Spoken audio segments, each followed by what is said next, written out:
Good morning friends. आज का blog मैं ही शुरू दोबारा कर रहा हूँ। मैडम खाना बना रही है, मैं खाना खा के निकलने वाले बात करता हूँ।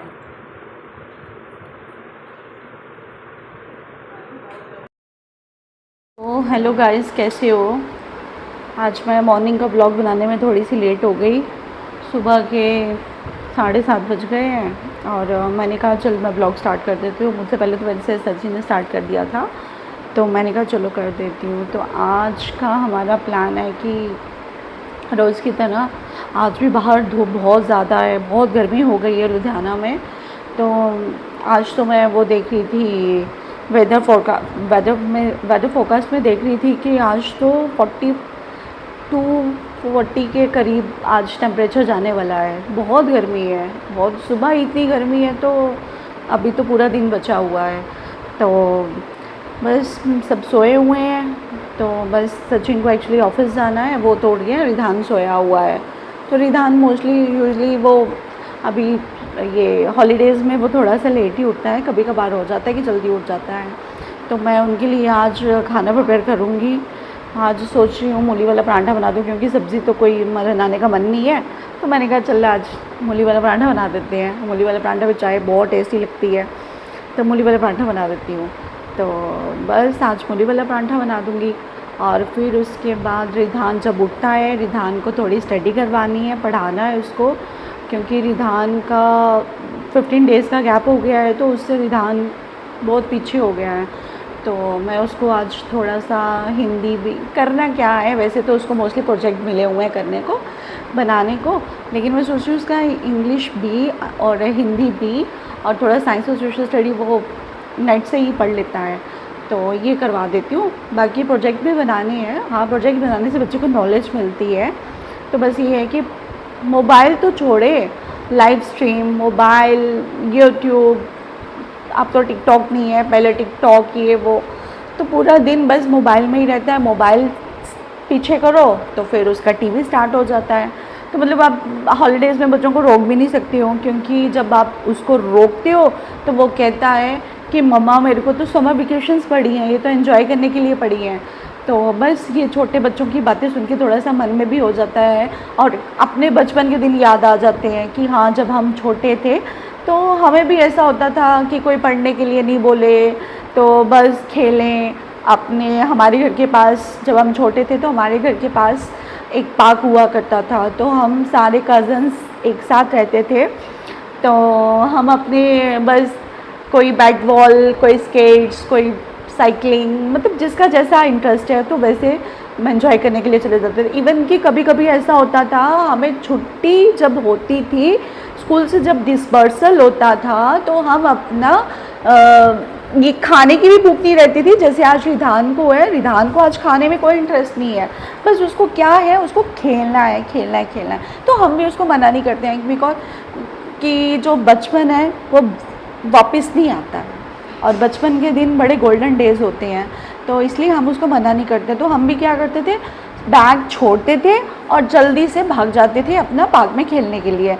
और फिर मम्मी से मार पड़ती थी, तो बड़ा मज़ा आता था, बड़ा मज़ा करते थे हम।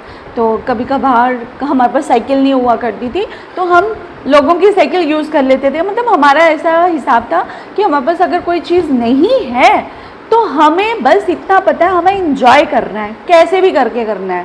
तो हमें ऐसा नहीं होता था कि नहीं हमारे पेरेंट्स हमें ये लेके दें तो हम इंजॉय तभी करेंगे। मतलब आज हम रिधान को देखते हैं तो रिधान का ये इंटरेस्ट होता है कि मेरे पास ये चीज़ नहीं है तो मेरे को ये मतलब ये चीज़ लेके दो तो तभी मैं उससे खेल सकूँगा। तो हमें ऐसा नहीं होता था, हमें बस ये पता था कि हमने इंजॉय करना है और घर वापस आना है।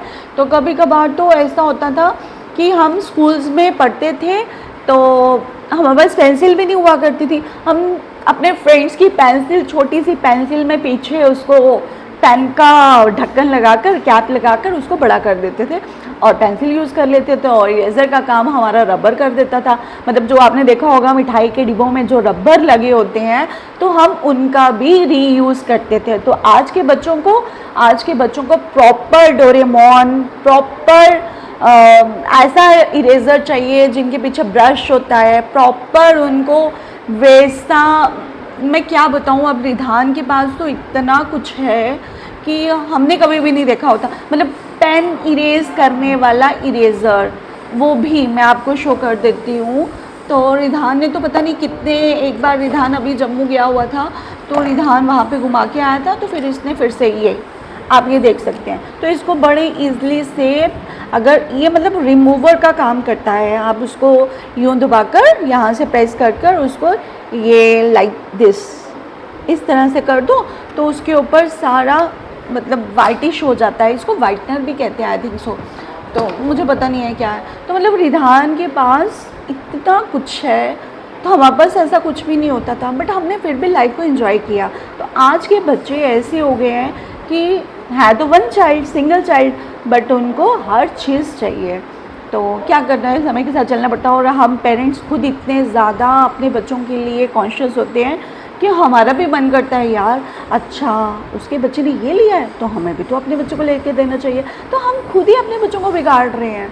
इसमें किसी का मतलब हमारे बच्चों का कोई दोष नहीं है, हमारा ही दोष है। बट हमें नहीं, हमें बच्चों को समय के साथ एडजस्ट होना सिखाना चाहिए। लाइफ कब कैसा टर्न ले ले तो कुछ भी पता नहीं है कि लाइफ में क्या कब कुछ हो जाएगा, कुछ भी नहीं पता होता है। सडनली मेरी एक घर पे एक बैड न्यूज़ हो गई है। मेरी कज़न है, मतलब सिस्टर बोल सकती हो, तो अगर सपोज़ किसी को बताना है तो फिर तो कज़न ही बताऊंगी। तो यूट्यूब फैमिली, तो प्रे फॉर हर। तो उसके हस्बैंड की डेथ हो गई है। वो तो मुझसे भी छोटी है, बट बड़ी शॉकिंग न्यूज़ है हमारे लिए। तो मतलब हम इज़िली उसको डाइजेस्ट नहीं कर पा रहे हैं। तो ये ब्लॉग तो मैं बना रही हूँ, ठीक है, लेकिन कभी कभार जब फ्री टाइम होता है ना तो हम उसको देख के बस उसकी बातें याद करके ना रोना आ जाता है। तो वो इतनी परेशानी में झूझ रही है, झुलस रही है, इतना ज़्यादा अपसेट हो गई है, वो किसी से बात नहीं करती है। तो उसको देख के ना बड़ा दुख आता है। तो भगवान उसको सहन करने की थोड़ी सी सहनशीलता दे। और मैं आपसे भी चाहती हूँ कि प्लीज़ आप भी उसके लिए प्रे करें कि उसको भगवान इतनी शक्ति दे कि वो अपनी फैमिली को संभाल सके। और घर पे एक अकेली मतलब वही रही है, और उसके साथ उसके 2 बच्चे हैं, छोटे छोटे से हैं। तो जब बच्चों को देखो तो और ज़्यादा दुख होता है। तो इसलिए मेरे को मतलब मैं ब्लॉगिंग में थोड़ा सा पीछे हो गई। मेरा ब्लॉग करने का मन तो करता है, बट ऐसा नहीं है। तो लेकिन अब मैं ब्लॉग कर रही हूँ ना, मेरा अभी भी इंटरेस्ट उसमें घुसा हुआ है, बिकॉज़ उसके पीछे से मुझे कॉल आ रही है। तो आज वैसे ही पता नहीं क्यों उसकी बड़ी याद आ रही है। तो कोई बात नहीं, मैं तो जल्दी से प्रे करती हूँ कि रिधान जल्दी से ठीक हो जाए और हम जाएं उसके पास, उसको थोड़ा सा सहारा दे। तो देखो, सहारा तो उसको खुद ही करना है, बट हम उसको सिर्फ हौसला दे सकते हैं। तो देखते हैं। तो मैं ये चाह रही हूँ कि रिधान की जल्दी से ट्रीटमेंट कवर हो जाए रिधान का, फिर उसके बाद हम जम्मू जाएं, उसके पास थोड़े दिन रहें, तो उसको भी थोड़ा सा अच्छा लगेगा। वो एक्चुअली किसी से बात नहीं करती है, चुप रहती है, सोचती रहती है। बट उसको समझाना पड़ना है कि सोचने से कुछ नहीं होगा। जाना तो हमने भी है एक दिन, बट कोई पहले जाता है, कोई बाद में जाता है। तो आज उसके साथ ऐसा एक शॉकिंग मंज़र हुआ है कि हमारे लिए डाइजेस्ट करना बहुत टफ़ है। तो प्लीज़ यूट्यूब फैमिली, मैं फिर से ये बात रिक्वेस्ट करती हूँ कि उसके लिए प्रे करें। तो बाकी आज सचिन को ऑफिस जाना है, तो सचिन ऑफिस जाएंगे, फिर उसके बाद मैं और रिधान घर पे होंगे। आज मैंने जैसे आपको बोला था कि रिधान अपनी ड्राइंग कंप्लीट कर देगा, बट मुझे नहीं लग रहा, वो थोड़ा सा और ही चीज़ों में उलझा हुआ है। तो अगर उसका हो जाता है तो मैं आपको शो करवा दूँगी उसकी ड्राइंग। तो वैसे तो मैंने आपको बहुत सी उसकी ड्राइंग दिखाई थी। कल मैंने आपको ये भी बताया था कि उसने मेरा और अपना एक पिक बनाया हुआ है, और फिर वो एक लेग वाली ड्राइंग बना रहा था। तो देखते हैं आगे क्या होता है। तो बाकी ये है कि इतनी गर्मी में, इतनी गर्मी है कि कुछ काम नहीं हो पाता है। तो मधु बड़ी लेट आती है, उसके आने से पहले मुझे एक बार खुद बर्तन साफ करने पड़ते हैं, बिकॉज़ गर्मियों में इतना बार पानी पिया जाता है तो सारे गिलास झूठे हो जाते जाती है, तो बार बार बर्तन को साफ़ करो। तो बाकी और ये है कि पता नहीं, ये मुझे समझ नहीं आ रहा है, ये जो जून मंथ आया है ये हमारे लिए अच्छा नहीं आया। मई भी नहीं अच्छा था, जैसे जून भी अच्छा नहीं है। और क्या हो रहा है इसमें कि हम सब डॉक्टर्स के पास जा रहे हैं। कभी मेरे को, कभी रिधान को। मैंने जैसे आपको अपने पिछले ब्लॉग्स में बताया था कि रिधान बीमार था, रिधान के पापा को जॉन्डिस है, और अब मैं बची थी, मेरे को भी कुछ हो गया। तो हुआ ये कि मेरे को ना बॉडी में पिगमेंटेशंस आ रही हैं बड़े ज़्यादा, पता नहीं ब्लैक पैचेस, पहले थोड़ी इचिंग होती है, फिर उसके बाद वो ब्लैक स्पॉट्स बन जाते हैं। तो पता नहीं, 2 डॉक्टर्स को बता बैठी हूँ। तो एक बोलता है कि ये बिकॉज ऑफ सन से एलर्जी हो रही है, बट मैं तो ओपन एरिया में जाती ही नहीं हूँ, पता नहीं सन से क्यों एलर्जी हो रही है। तो कल मैं एक काया क्लिनिक में गई थी, मैं इसकी ऐड नहीं दे रही हूँ, बट हाँ, काया clinic is the best clinic. तो कल मैं वहाँ गई थी, तो उन्होंने मेरे को ये सजेस्ट किया है, ये वाला लोशन, ये वाली क्रीम, शायद मैं भी आप ना पढ़ पा रहे हो। तो ये है क्लोबिटेस्टोल। और फिर उसके बाद ये उन्होंने मेरे को एक मेडिसिन दी है खाने के लिए। तो पता नहीं, अब देखते हैं। ये है एंटी एलर्जिक, तो मे बी एलर्जी से ना ये सब कुछ हो रहा हो, तो देखते हैं। अभी कुछ पता नहीं है। उन्होंने मेरे को ड्राई फ्रूट्स मना किए हुए हैं, जैसे कि आप देख सकते हो। ड्राई फ्रूट तो मेरे घर पे ये पड़े हुए हैं, ये तो हम लोग यूज़ करते हैं। तो ये, हाँ, ड्राई फ्रूट्स पड़े हुए हैं, तो अब थोड़ा सा अवॉइड करना पड़ेगा ड्राई फ्रूट्स को भी। तो फिर उसके बाद उन्होंने मेरे को थोड़ा सा मैंगो खाने से मना किया हुआ है, वो भी मुझे अवॉइड करने हैं। तो देखते हैं। पर ये है कि ये गंदा लगता है, कभी आपको स्लीवलेस पहनना हो या कैसा भी हो, स्लीव कट्स पहनने हो, तो ये अच्छा नहीं लगता।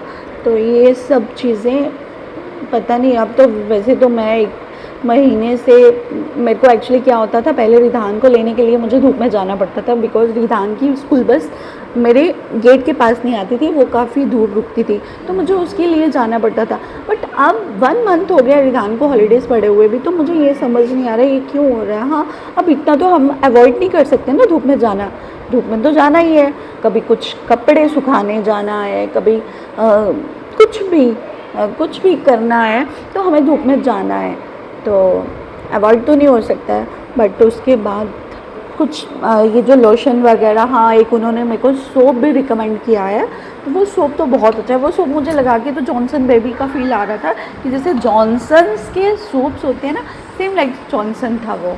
तो अब यूज़ करके देखते हैं क्या रिज़ल्ट आता है। अगर अच्छा हुआ तो कंटिन्यू करेंगे। तो 1 वीक के बाद उन्होंने बताया है कि 1 वीक के बाद आपको आना है। अगर अच्छा नहीं हुआ तो फिर से डॉक्टर चेंज करने का पड़ेगा। तो मैं तो कहती हूँ अब बस, मैं तो थक गई हूँ बस डॉक्टर्स के पास जा के। कब से डॉक्टर्स के पास जा रहे हैं, बस थक गए हैं।